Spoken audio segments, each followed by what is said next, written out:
আমি এই মুহূর্তে আছি কিন্তু চাঁপাইনবাবগঞ্জের শিবগঞ্জ উপজেলার চৌকা সীমান্তের বাখর আলী বাজারে।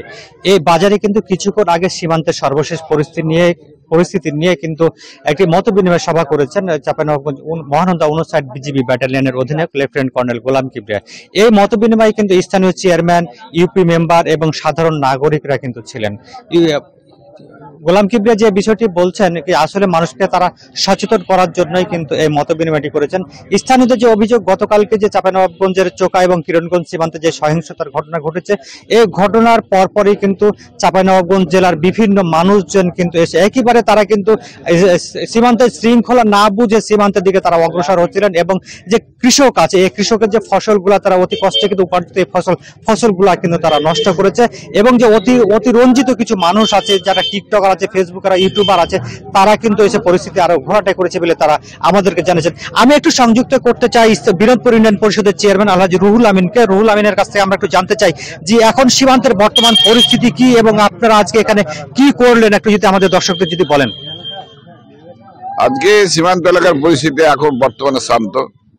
গতকালকে যে উত্তেজনা ছিল সেটা উভয় পক্ষের সীমান্তরক্ষী বাহিনী মিটিং এর মাধ্যমে কাল সন্ধ্যায় সমাধান হয়েছে। মাঠে কোনো উত্তেজনা নাই, সীমান্তে কোনো উত্তেজনা নাই।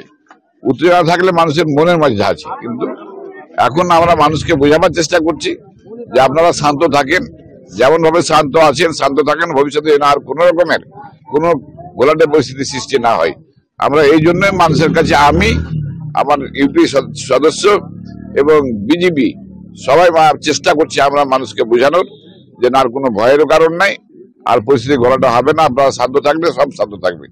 এটা আমাদের, এই জন্য আমরা কাজ করছি। জি, ধন্যবাদ আপনাকে। জি, আপনি শুনছিলেন স্থানীয় ইউপি চেয়ারম্যান যে বিষয়টি বলছেন, আপাতত সীমান্তের পরিবেশ পরিস্থিতি একেবারে অনুকূলে রয়েছে। এখানকার সীমান্তের মানুষজন যারা আছে তাদের কাজকর্ম কিন্তু স্বাভাবিক অবস্থায় ফিরে এসেছে।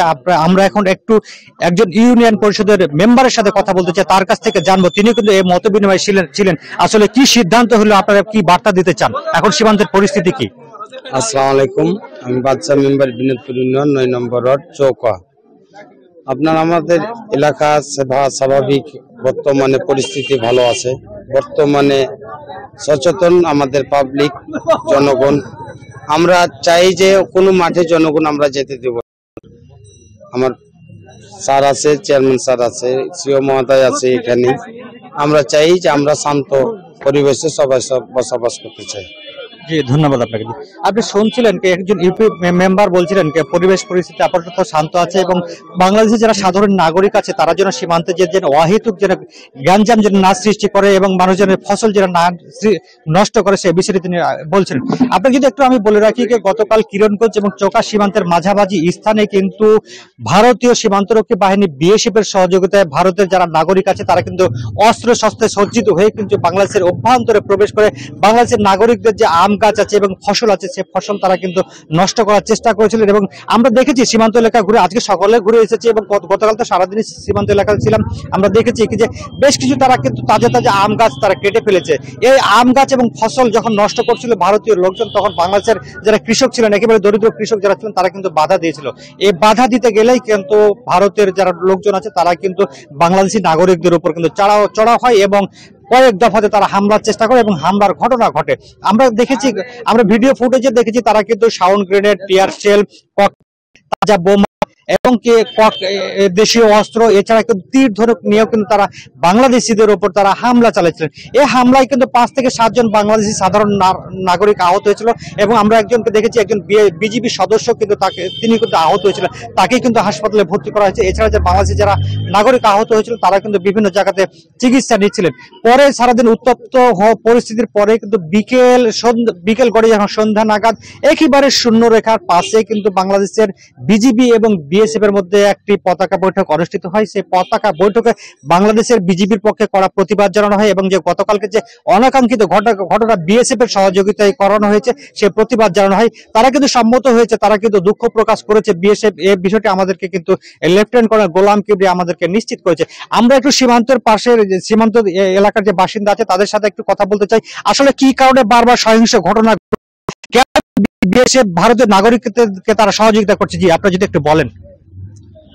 আমরা আসলে বলবো সীমান্তর এলাকায় যে ভারত তারা কিন্তু বারবার ওরা আমাদের উপরে আক্রমণ করছে এবং আমাদের এই আক্রমণের ফলে আমাদের এলাকার ক্ষতি হচ্ছে এবং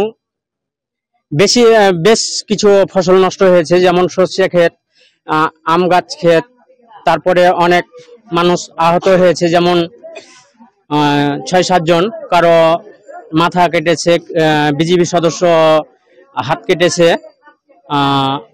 আরো অনেকে।